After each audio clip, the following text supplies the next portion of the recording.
Pain management doctors sometimes find their prescriptions under scrutiny by state medical boards, a phenomenon on display in Hoover versus the Agency for Healthcare Administration. Dr. Katherine Hoover was a board-certified physician in internal medicine. She treated a number of patients for chronic pain. The Agency for Healthcare Administration handles licensing and regulation of healthcare providers in Florida. In 1994, the agency filed an administrative complaint against Hoover to the state's Board of Medicine. It alleged that she inappropriately prescribed Schedule II controlled substances to her patients and provided care below the acceptable standard of care. At a hearing, Hoover described her patients' diagnoses and courses of treatment, including alternatives that they'd tried.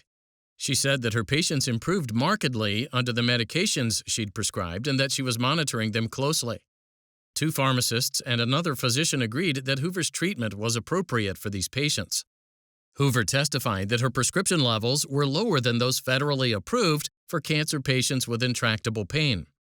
The agency presented the testimony of several experts, including 2 physicians. Neither of these physicians worked with patients suffering from chronic pain.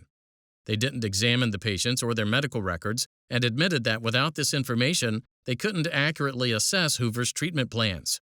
Nevertheless, both physicians testified that Hoover had prescribed excessive narcotics. The hearing officer found that the agency had failed to meet its burden of proof. The agency filed exceptions to the officer's findings, partly on the grounds that Hoover's patients weren't cancer patients and the federal standards therefore didn't apply. The Board of Medicine held that the officer's findings of fact weren't supported by competent substantial evidence.